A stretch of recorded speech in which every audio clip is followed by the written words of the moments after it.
നമസ്കാരം. News 1 middle ഈസ്റ്റിലേക്ക് സ്വാഗതം. ആദ്യം ഇന്നത്തെ പ്രധാന വാർത്തകളിലേക്ക്.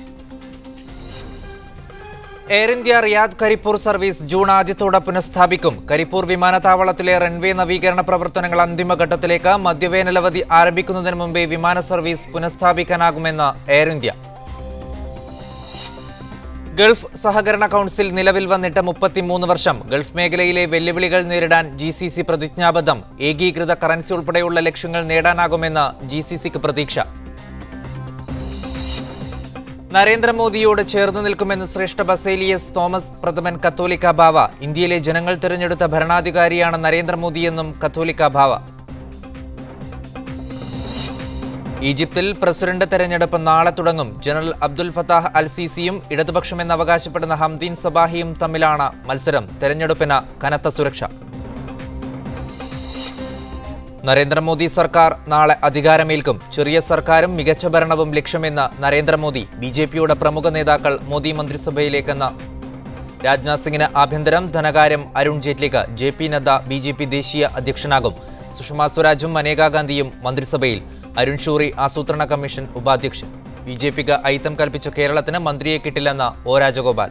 സത്യപ്രതിജ്ഞാ ചടങ്ങിൽ CPM പങ്കെടുക്കും. ജയലളിത ബഹിഷ്കരിക്കും. വിശദമായ വാർത്തകളിലേക്ക്. Muscat Thiruvananthapuram Air India express വീണ്ടും മുടങ്ങി. തുടർച്ചയായ 2ാം ദിവസമാണ് ഈ വിമാനം യാത്രക്കാരെ വെട്ടിലാക്കുന്നത്. അവധിക്കാല സീസൺ ആരംഭിച്ചതോടെ സ്വകാര്യ എയർലൈനുകളെ സഹായിക്കാനാണ് എയർ ഇന്ത്യ താളം തെറ്റി പറക്കുന്നതെന്ന ആരോപണം ഇപ്പോൾ ശക്തമാവുകയാണ്. സാങ്കേതിക തകരാറിനെ തുടർന്നാണ് ഇന്നലെ രാവിലെ പുറപ്പെടേണ്ട Muscat Thiruvananthapuram Air India express റദ്ദാക്കിയത്. ഈ വിമാനത്തിലെ 160ഓളം യാത്രക്കാരെ കൊണ്ടുപോകേണ്ടതിനാലാണ് ഇന്ന് രാവിലെ പുറപ്പെടേണ്ട വിമാനം മുടങ്ങിയത്. പകരം തിരുവനന്തപുരത്ത് നിന്ന് എത്തേണ്ട വിമാനം രാവിലെ എത്തിയില്ലെന്ന് അധികൃതർ വിശദീകരിക്കുന്നു. ഇന്നലെ യാത്ര മുടങ്ങിയവരെ തകരാറ് പരിഹരിച്ച വിമാനത്തിൽ ഒമാൻ സമയം ഇന്ന് വൈകുന്നേരം 3-ന് തിരുവനന്തപുരത്തേക്ക് കൊണ്ടുപോയി. ഇന്ന് പോകേണ്ടവർക്കായി രാത്രി വൈകി വിമാനം എത്തുമെന്ന് അറിയിച്ചിട്ടുണ്ടെങ്കിലും അനിശ്ചിതത്വം തുടരുകയാണ്. രാവിലെ എയർപോർട്ടിലെത്തിയ യാത്രക്കാർ ഇപ്പോഴും കാത്തിരിപ്പ് തുടരുകയാണെന്ന് യാത്രക്കാരിൽ ഒരാളായ സുധീർ ജിന്ന പറഞ്ഞു. എല്ലാ ഫാമിലീസും എല്ലാ യാത്രക്കാരും ഇപ്പോൾ ഇവിടെ ഇങ്ങനെ എല്ലാ ഒരു സൈഡിൽ ഇങ്ങനെ തടിച്ചുകൂടി നിൽപ്പുണ്ട്. കാരണം കൗണ്ടർ ഇതുവരെ ഓപ്പൺ ആയിട്ടില്ല. അപ്പോൾ ഇപ്പോൾ ഒരു 10 മിനിറ്റ് മുമ്പ് ഒരു അനൗൺസ്മെന്റ് ഉണ്ടായി. 11:40 ഫ്ലൈറ്റ് പോവുക എന്ന അനൗൺസ്മെന്റ് ഉണ്ട്. എല്ലാവരും അങ്ങനെ പ്രതീക്ഷയോടെ കാത്തിരിക്കുന്നത്. അവധിക്കാല സീസൺ ആരംഭിച്ചതോടെ എയർ ഇന്ത്യ എക്സ്പ്രസ് അടക്കം വൻതുകയാണ് ടിക്കറ്റിന് ഈടാക്കുന്നത്. സീസൺ കാലത്ത് സ്വകാര്യ കമ്പനികളെ സഹായിക്കാനാണ് ദേശീയ വിമാന കമ്പനി താളം തെറ്റി പറക്കുന്നതെന്ന ആരോപണം ഇതോടെ ശക്തമാവുകയാണ്. Shino Shamsuddin, media 1, Muscat.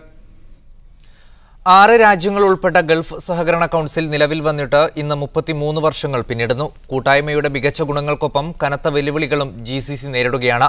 ഖത്തറും മറ്റു രാജ്യങ്ങളും തമ്മിൽ ഇടക്കാലത്ത് രൂപപ്പെട്ട ഭിന്നത പരിഹരിക്കാൻ സാധിച്ചെങ്കിലും ഏകീകൃത കറൻസി ഉൾപ്പെടെ സുപ്രധാന ലക്ഷ്യങ്ങൾ ഇന്നും അകലെയാണ്. 1981 മെയ് 25-ന് അബുദാബിയിൽ ചേർന്ന യോഗത്തിലായിരുന്നു GCC രൂപവൽക്കരണം. രാഷ്ട്രങ്ങളെ ഒന്നിച്ചു കൊണ്ടുപോകാനും നയപരമായ തീരുമാനങ്ങളിൽ ധീരമായ നിലപാട് സ്വീകരിക്കാനും GCCക്ക് കുറെയൊക്കെ സാധിച്ചു. എന്നാൽ യൂറോപ്യൻ യൂണിയനെ പോലെ എല്ലാ തുറകളിലും സഹകരണത്തിന്റെ വികസിതാവസ്ഥ നിലനിർത്താൻ GCCക്ക് ഇനിയും സാധിച്ചിട്ടില്ല.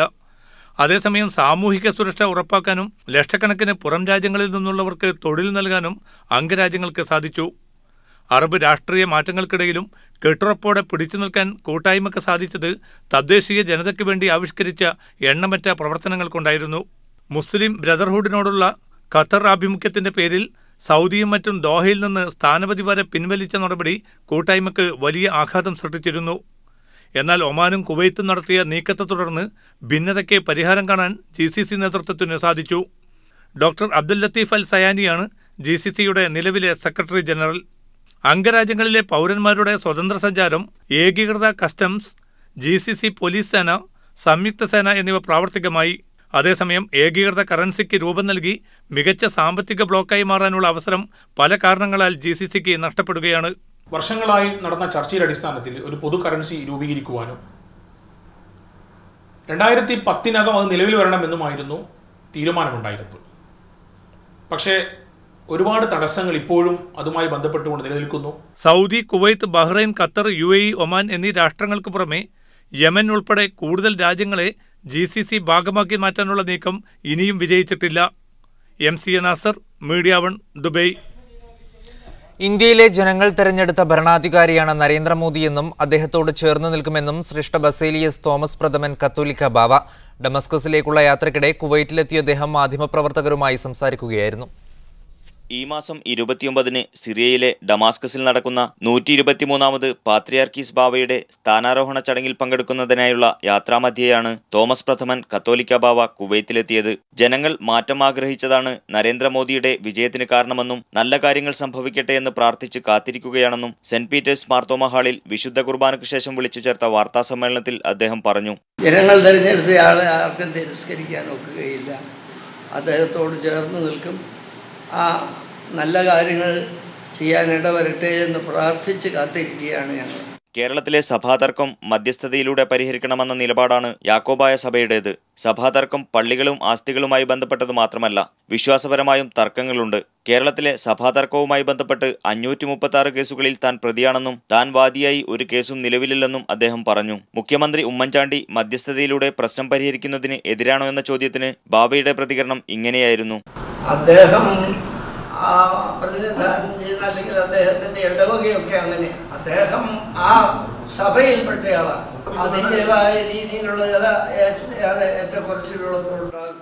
തെരഞ്ഞെടുപ്പ് രാഷ്ട്രീയത്തിൽ സഭ ഇടപെടാറില്ലെങ്കിലും TM ജേക്കബ് സഭയ്ക്ക് നൽകിയ സഹായങ്ങൾ പരിഗണിച്ച് പിറവം ഉപതെരഞ്ഞെടുപ്പിൽ അനൂപ് ജേക്കബിന് അനുകൂലമായ സമീപനം സ്വീകരിച്ചിരുന്നു. ചാലക്കുടിയിൽ PC ചാക്കോ യാക്കോബായ സഭയുടെ സ്ഥാനാർത്ഥിയായിരുന്നുവെന്ന പ്രചാരണം തെറ്റാണെന്നും കത്തോലിക്ക ബാവ കൂട്ടിച്ചേർത്തു. Media 1 Kuwait city. ഈജിപ്തിൽ നാളെയും മറ്റന്നാളുമായി വോട്ടെടുപ്പ് നടക്കും. കനത്ത സുരക്ഷാ ക്രമീകരണങ്ങളാണ് ഒരുക്കിയിരിക്കുന്നത്. വിരമിച്ച പട്ടാള ഭരണാധികാരി ജനറൽ അബ്ദുൽ ഫത്താഹ് അൽ-സിസിയും ഇടതുപക്ഷമെന്ന് അവകാശപ്പെടുന്ന ഹംദീൻ സബാഹിയും തമ്മിലാണ് പ്രധാന മത്സരം. അൽ-സിസി തെരഞ്ഞെടുപ്പിൽ മുൻതൂക്കം നേടുമെന്നാണ് റിപ്പോർട്ടുകൾ. ജനാധിപത്യപരമായി തെരഞ്ഞെടുക്കപ്പെട്ട മുഹമ്മദ് മുർസിയെ അട്ടിമറിയിലൂടെ പുറത്താക്കി 10 മാസത്തിനു ശേഷമാണ് ഈജിപ്തിൽ വീണ്ടും തെരഞ്ഞെടുപ്പിന് കളമൊരുങ്ങുന്നത്. Air India Riyadh Karipur service June ആദ്യത്തോടെ പുനഃസ്ഥാപിക്കും. മധ്യവേനൽ അവധി ആരംഭിക്കുന്നതിന് മുമ്പേ വിമാന സർവീസ് പുനഃസ്ഥാപിക്കാനാകുന്നത് മലബാറിൽ നിന്നുള്ള യാത്രക്കാർക്ക് സഹായകമാകും. കരിപ്പൂർ വിമാനത്താവളത്തിലെ റൺവേ നവീകരണ പ്രവർത്തനങ്ങൾ അന്തിമഘട്ടത്തിലേക്ക് നീങ്ങിയതോടെ റിയാദ് കരിപ്പൂർ സർവീസുകൾ വൈകാതെ പുനഃസ്ഥാപിക്കാൻ കഴിയുമെന്ന് എയർ ഇന്ത്യ വ്യക്തമാക്കി. ജൂൺ ആദ്യവാരത്തോടെ തന്നെ റിയാദിൽ നിന്ന് കരിപ്പൂരിലേക്കും തിരിച്ചുമുള്ള എയർ ഇന്ത്യയുടെ സർവീസ് ആരംഭിക്കാനാകുമെന്നാണ് പ്രതീക്ഷ. ഇതോടെ 1 മാസത്തോളമായി നേരിടുന്ന യാത്രാ പ്രശ്നങ്ങൾക്ക് അറുതിയാകും. ജൂൺ 5 മുതലുള്ള യാത്രക്കാർക്ക് കരിപ്പൂരിലേക്ക് തന്നെയാണ് ഇപ്പോൾ ബുക്കിംഗ് സ്വീകരിക്കുന്നതെന്ന് ട്രാവൽ ഏജന്റുമാർ വ്യക്തമാക്കി. വിമാനത്താവളത്തിലെ റൺവേ അറ്റകുറ്റപ്പണികളുടെ പശ്ചാത്തലത്തിൽ മെയ് 6 മുതലാണ് കരിപ്പൂരിലേക്കും തിരിച്ചും എയർ ഇന്ത്യ സർവീസ് നിർത്തിവെച്ചത്. ഇത് മുൻകൂട്ടി യാത്ര നിശ്ചയിച്ചവരെ വെട്ടിലാക്കിയിരുന്നു. അതേസമയം യാത്രക്കാരുടെ ബുദ്ധിമുട്ടുകൾ ലഘൂകരിക്കാൻ ഈ റൂട്ടിലെ വിമാനങ്ങൾ കൊച്ചിയിലേക്ക് തിരിച്ചുവിട്ട് എയർ ഇന്ത്യ ബദൽ സൗകര്യം ഒരുക്കിയിരുന്നു. പഴയ ഷെഡ്യൂൾ പുനഃസ്ഥാപിക്കുന്നതോടെ താൽക്കാലികമായി ആരംഭിച്ച കൊച്ചി സർവീസ് നിലയ്ക്കും. പൂർവ്വസ്ഥിതിയിലേക്ക് തിരിച്ചുവന്നാൽ ഞായർ, ചൊവ്വ, വ്യാഴം ദിവസങ്ങളിലായി കരിപ്പൂരിലേക്ക് 3 സർവീസ് നടത്തിയിരുന്ന എയർ ഇന്ത്യയുടെ AI-22 വിമാനം വൈകിട്ട് 3:45 റിയാദിൽ നിന്ന് പുറപ്പെട്ട് 10:50 കരിപ്പൂരിലെത്തും. തിങ്കൾ, ബുധൻ, വെള്ളി ദിവസങ്ങളിൽ പുലർച്ചെ 3:15 കരിപ്പൂരിൽ നിന്ന് പുറപ്പെടുന്ന വിമാനം പ്രാദേശിക സമയം 5:30 റിയാദിൽ ഇറങ്ങും. അനിശ്ചിതത്വത്തിന് വിരാമമിട്ട് മധ്യവേനലവധി ആരംഭിക്കുന്നതിന് മുൻപ് തന്നെ വിമാന സർവീസ് പുനഃസ്ഥാപിക്കാൻ കഴിയുമെന്നത് മലബാറിലുള്ള യാത്രക്കാർക്ക് വലിയ ആശ്വാസമാകും. Media 1 Riyadh. നവംബറിൽ പ്രവർത്തനം ആരംഭിക്കുന്ന ദുബൈ ട്രാ നിത്യവും 20 മണിക്കൂർ നേരം സർവീസ് നടത്തും. വെളുപ്പിന് 5 മണി മുതൽ രാത്രി 1 മണി വരെയായിരിക്കും ട്രാം സേവനം. തിരക്കുള്ള സമയങ്ങളിൽ ഓരോ 6 മിനിറ്റ് ദൈർഘ്യത്തിനും ട്രാം സർവീസ് ഉണ്ടായിരിക്കും. വെള്ളിയാഴ്ചയും ട്രാം സർവീസിന് മുടക്കമുണ്ടാകില്ല. ഷാർജയിലെ വ്യവസായ മേഖലകളും നിർമ്മാണത്തിലിരിക്കുന്ന കെട്ടിടങ്ങളും കേന്ദ്രീകരിച്ച് മദ്യവിൽപ്പന നടത്തിയ 4 പേരെ ഷാർജ പോലീസ് രഹസ്യാന്വേഷണ വിഭാഗം പിടികൂടി. ഇന്ത്യ, ബംഗ്ലാദേശ് എന്നിവിടങ്ങളിൽ നിന്നുള്ളവരാണ് പിടിയിലായതെന്ന് പോലീസ് പറഞ്ഞു. പ്രതികളെ പബ്ലിക് പ്രോസിക്യൂഷന് കൈമാറി. വ്യവസായ മേഖലകൾ കേന്ദ്രീകരിച്ച് വൻതോതിൽ മദ്യം വിൽപ്പനയ്ക്കെത്തുന്നതുമായി ബന്ധപ്പെട്ട് നിരവധി പരാതികൾ ഷാർജ പോലീസിന് ലഭിച്ചിരുന്നു. ഇതിനെ തുടർന്ന് നടത്തിയ പരിശോധനയിലാണ് 4 പേർ പിടിയിലായത്. കഴിഞ്ഞ ദിവസങ്ങളിലും നിരവധി മദ്യവിൽപ്പനക്കാർ പോലീസ് പിടിയിലായിരുന്നു. കുവൈത്തിൽ ഗതാഗത കുരുക്കനുഭവിക്കുന്ന നേരങ്ങളിൽ ഇനി എമർജൻസി ലൈനുകളിലും വാഹനമോടിക്കാം. ആഭ്യന്തരമന്ത്രി ഷെയ്ഖ് മുഹമ്മദ് അൽ ഖാലിദ് അൽ സൊബാഹിന്റെ പ്രത്യേക നിർദ്ദേശമനുസരിച്ച് അണ്ടർ സെക്രട്ടറി സുലൈമാൻ അൽ ഫഹദാണ് ഇത് സംബന്ധിച്ച ഉത്തരവിറക്കിയത്. എമർജൻസി ലൈനുകളിലൂടെ സഞ്ചരിക്കുന്ന വാഹനങ്ങൾ പിടിച്ചെടുക്കുമെന്നും പിഴയും തടവും ഉൾപ്പെടെ കടുത്ത ശിക്ഷ നൽകുമെന്നും ദിവസങ്ങൾക്ക് മുമ്പ് ഗതാഗത വകുപ്പ് മുന്നറിയിപ്പ് നൽകിയിരുന്നു. എന്നാൽ ഗതാഗതക്കുരുക്ക് കൂടുതൽ അനുഭവപ്പെടുന്ന റോഡുകളിൽ പ്രായോഗിക പരിഹാരമെന്ന നിലക്കാണ് ഇപ്പോൾ ഉപാധികളോടെ പ്രത്യേക സമയങ്ങളിൽ ഇളവനുവദിച്ചിരിക്കുന്നത്. 6th ring, king Faisal road, king Abdul Aziz എന്നീ പാതകളിൽ കൂടുതൽ തിരക്കനുഭവപ്പെടുന്ന നേരങ്ങളിലാണ് എമർജൻസി ലൈൻ ഉപയോഗിക്കാൻ അനുമതിയുള്ളത്. രാവിലെ 6 മുതൽ 9 വരെയും ഉച്ചക്ക് 12:30 മുതൽ 3:30 വരെയും ഇടതുവശത്തെ എമർജൻസി ലൈനിലൂടെ മണിക്കൂറിൽ 45 കിലോമീറ്റർ വരെ വേഗത്തിൽ വാഹനമോടിക്കുന്നതിൽ തെറ്റില്ലെന്ന് ഗതാഗത വകുപ്പ് assistant under secretary Abdul Fattah Ali അറിയിച്ചു. സ്കൂളിലേക്കും ജോലി സ്ഥലങ്ങളിലേക്കും തിരിച്ചും പോകുന്നവരുടെ തിരക്ക് കാരണം രാവിലെയും ഉച്ചനേരത്തും പല റോഡുകളിലും വൻ തിരക്കാണ് അനുഭവപ്പെടുന്നത്. ഇതിന് ചെറിയൊരു പരിഹാരമായാണ് നടപടിയെന്നും അദ്ദേഹം കൂട്ടിച്ചേർത്തു. എമർജൻസി ലൈനുകളിലൂടെ പോകുന്ന വാഹനങ്ങൾ വേഗപരിധി ലംഘിക്കുന്നോ എന്ന് പരിശോധിക്കാൻ പലയിടങ്ങളിലും മൈക്രോ ക്യാമറകൾ സംവിധാനിച്ചിട്ടുമുണ്ട്. Media 1, Kuwait city. PC ജോർജിനെ പരോക്ഷമായി സൂചിപ്പിച്ച് മന്ത്രി PK കുഞ്ഞാലിക്കുട്ടിയുടെ രൂക്ഷ വിമർശം. ചിലരുടെ വായക്ക് പൂട്ടിട്ടിരുന്നുവെങ്കിൽ UDFന് കുറച്ചുകൂടി മികച്ച വിജയം ലഭിക്കുമായിരുന്നുവെന്ന് കുഞ്ഞാലിക്കുട്ടി പറഞ്ഞു. 2-3 കൊല്ലം ചിലച്ചുകൊണ്ടിരുന്നപ്പോഴും പൂട്ടിടാൻ UDFന് കഴിഞ്ഞില്ല. കോഴിക്കോട് യൂത്ത് ലീഗ് സംഘടിപ്പിച്ച ചടങ്ങിലായിരുന്നു PK കുഞ്ഞാലിക്കുട്ടിയുടെ വിമർശം.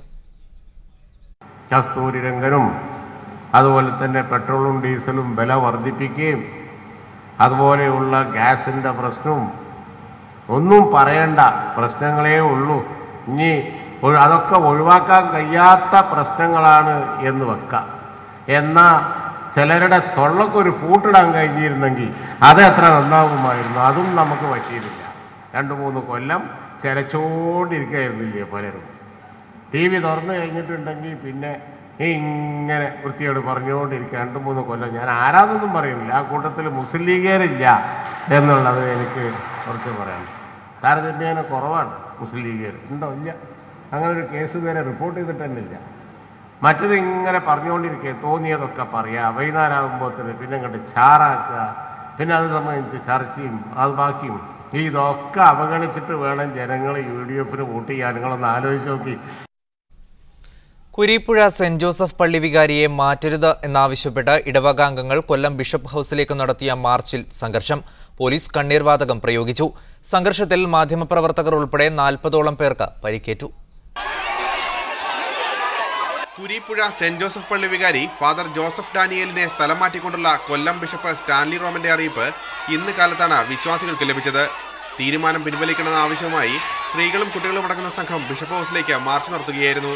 പുതിയ ദേവാലയ നിർമ്മാണം നടക്കുന്നതിനിടെ വികാരിയെ മാറ്റുന്നതിന് പിന്നിൽ ചിലരുടെ സാമ്പത്തിക താൽപ്പര്യങ്ങളാണെന്നായിരുന്നു വിശ്വാസികളുടെ ആരോപണം. ബിഷപ്പ് ഹൗസിന് മുമ്പിൽ പോലീസ് മാർച്ച് തടഞ്ഞു. തുടർന്ന് വിശ്വാസികളുടെ ആവശ്യപ്രകാരം ബിഷപ്പ് ഹൗസ് പ്രതിനിധികൾ ചർച്ചയ്ക്ക് തയ്യാറായി.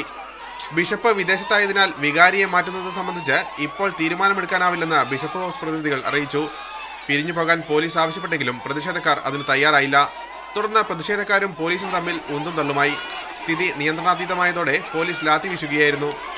ചിതറിയോടിയ പ്രവർത്തകർ സംഘടിച്ചെത്തി പോലീസിന് നേരെ കല്ലേറ് നടത്തി.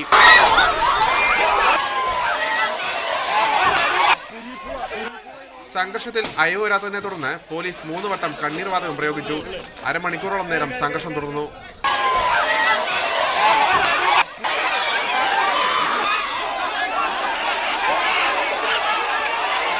60ഓളം പേരെ പോലീസ് കസ്റ്റഡിയിലെടുത്തു. ഇതോടെയാണ് സംഘർഷം അവസാനിച്ചത്. സംഘർഷത്തിൽ media 1 cameraman Anirudhan Vellur, Kairali TV reporter Rajkumar എന്നിവർക്കും പരിക്കേറ്റു. മീഡിയ 1 കൊല്ലം. സൗദി അറേബ്യയിലെ യാംബു മലയാളി അസോസിയേഷൻ സംഘടിപ്പിച്ച സൗജന്യ വൃക്കരോഗ നിർണയ ക്യാമ്പിൽ 500ഓളം പേർ പങ്കെടുത്തു. അൽഅബീർ മെഡിക്കൽ സെന്ററിന്റെയും ജിദ്ദ ഫോക്കസിന്റെയും സഹകരണത്തോടെ അൽമനാർ ഇന്റർനാഷണൽ സ്കൂളിൽ നടന്ന camp Alabeer PR manager Ayub Musliyarakath ഉദ്ഘാടനം ചെയ്തു. YMMA പ്രസിഡന്റ് അബ്ദുൽ കരീം താമരശ്ശേരി അധ്യക്ഷത വഹിച്ചു. യാംബുവിലെ മത, സാമൂഹിക, രാഷ്ട്രീയ രംഗത്തെ പ്രമുഖർ ചടങ്ങിൽ പങ്കെടുത്തു. Aster DM health care Dubai മുഹസിനയിൽ സൗജന്യ ഹെൽത്ത് ക്യാമ്പ് സംഘടിപ്പിച്ചു. 500ഓളം പേർക്ക് ക്യാമ്പ് ഉപകരിച്ചു. ദുബായ് കോൺസുലേറ്റ് ഉദ്യോഗസ്ഥൻ K മുരളീധരൻ ക്യാമ്പ് ഉദ്ഘാടനം ചെയ്തു. മർവാൻ, അലിയമ്പർ, മക്സ് ബിഗസ്, PM സൗദ്, വിവേക് ശുക്ല എന്നിവർ പങ്കെടുത്തു. ആസ്റ്റർ സ്ഥാപനങ്ങളിലെ ഉന്നത ഡോക്ടർമാരാണ് രോഗികളെ പരിശോധിച്ചത്. ബോധവൽക്കരണ സെമിനാറും ഇതിന്റെ ഭാഗമായി നടന്നു. സാമൂഹിക മാധ്യമങ്ങളിലൂടെ പ്രചരിക്കുന്ന അറബ് ഡോക്ടറുടെ പ്രമേഹ മരുന്ന് വ്യാജമെന്ന് ആരോഗ്യ മന്ത്രാലയത്തിന്റെ മുന്നറിയിപ്പ്. ഈ മരുന്ന് UAE ആരോഗ്യ മന്ത്രാലയത്തിൽ രജിസ്റ്റർ ചെയ്തിട്ടില്ലെന്നും വ്യാജമാണെന്നും medical practice and licence assistant under secretary Hussain Al Amiri വ്യക്തമാക്കി. പുതിയ മരുന്നുമായി ഇറങ്ങിയ ഡോക്ടർ 3 വർഷം മുൻപ് റെയ്ഡിന് വിധേയമായ ആളാണ്. പിന്നീട് ഇയാൾ തന്റെ ഫാർമസിയുടെ പേര് മാറ്റുകയായിരുന്നു. പ്രമേഹത്തിനെന്ന് പറഞ്ഞ് വിതരണം ചെയ്യുന്ന മരുന്ന് വയർ സംബന്ധമായ പ്രശ്നങ്ങളുള്ളവർക്ക് ദഹനത്തിനായി നൽകുന്നതാണെന്ന് ലബോറട്ടറി പരിശോധനകളിലും തെളിഞ്ഞിട്ടുണ്ട്.